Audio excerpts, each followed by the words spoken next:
All right, welcome back, everybody. Last episode of Assassin's Creed Mirage. We're going to do the review this episode, and I'm going to just jump right into it. So, overall, I'm going to give the game about a 6 or a 7 out of 10. Now, there's a couple reason beings for this. Also, I just want to quickly point out the 100% completion. I got all of the achievements, everything is done. So, um, back to it, 6 or 7 out of 10. Reason for that, the story is kind of forgettable up until the end. The end actually had a great story, but everything before that was pretty mediocre. Nothing too memorable, just kind of going from one to the next. Couple, spots here and there that are pretty good, but for the most part, just the end was spectacular. But everything before that was not memorable, as I mentioned before. Um, Although with the story, they had like little cutscenes before, like Al Rabisu, Al Ghul, and Al Bahamut. Like all of these, like the five big guys, they had like a cutscene before. Kind of like talked it through and showed little cutscenes and stuff, and it was fantastic. I like those a lot. And I hope they keep doing those. Now, the world, if you look around, the map is a lot smaller, and then, well, the couple previous installments being, Origins, Odyssey, and Valhalla, it's a lot smaller. Granted, it has a lot of this kind of like open, empty space in the wilderness.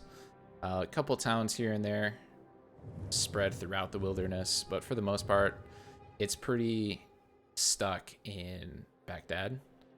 A little bit in Alamut, but Alamut's super small. But that being such a smaller scale with it gave them a lot of time for details and stuff, and I thought it was great. I think there's people walking around. You can listen right now and you can hear prayers and stuff like that. Just cool little things. The world allows parkour to be very well done. Everything's pretty close, connected. You can do a lot, and you can move around pretty freely. And also, they incorporated pickpocketing, which is a fun, like, little mini game that you can do, and you can just run around Baghdad pickpocketing people, and it's actually not a bad time. One of the achievements, I think, is actually pickpocketing 50 people, and that one I had done before I even realized to go look and try to do some achievement hunting. So pretty easy, and it's a lot of fun. Now, the gameplay is by far the best part of the game. They scaled back the hack and slash kind of open world RPG from the modern trilogy, I believe is what they're most normally known as, and they brought it back to the roots of being an assassin, right? You get into combat and it can get pretty overwhelming. Anybody or early game, if you find yourself in a fight with 3+ people, it can get pretty difficult, especially if you're not used to the controls and it's been a while since you played a game in a while. But the combat and the gameplay of the game itself is just fantastic. It's by far the best part of the game. Feels like older Assassin's Creed with moving around and being sneaky, being an assassin essentially. The quality of the game felt a little stale. The cinematics felt like there was something missing most of the game. The voice acting was also not that great.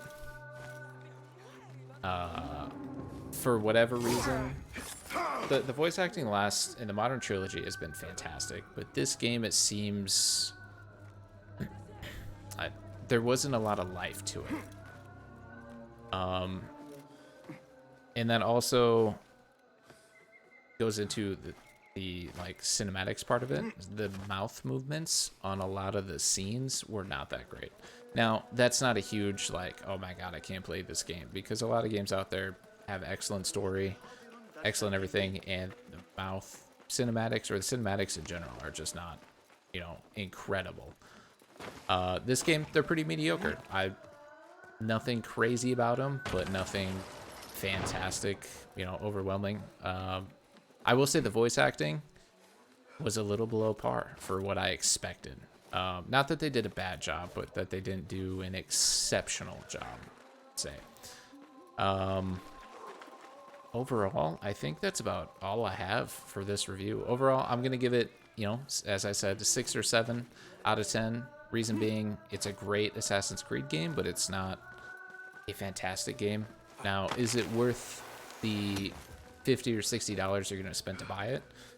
It depends. If you love the older Assassin's Creed games, I'd say yeah, probably. It feels good. If you like the movement feels like Modern Trilogy, and I like it a lot. Combat, you know, the gameplay itself is fantastic. Running around, everything feels fluid and smooth. The story needs some work. Well, they can't like add on to that now, but it is a good game. But if you're not huge into Assassin's Creed or the older Assassin's Creed games, I'd say maybe wait until it goes on sale, as it inevitably will. If you're in no rush to play it, it's probably not worth $50, but it's definitely worth it when it goes on sale.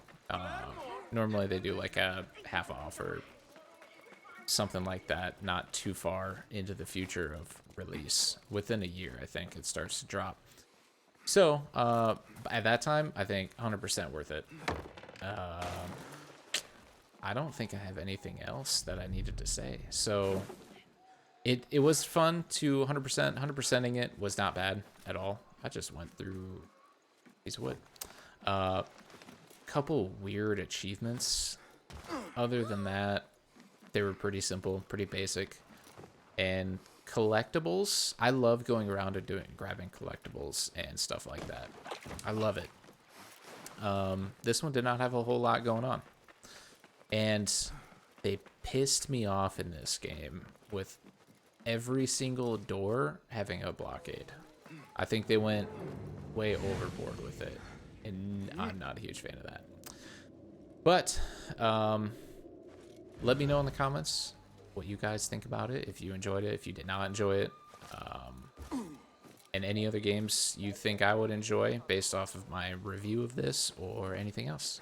Thank you guys so much for watching. I greatly appreciate it. I hope you have a good rest of your day, night, whatever it is, and I'll see you in the next one. Peace.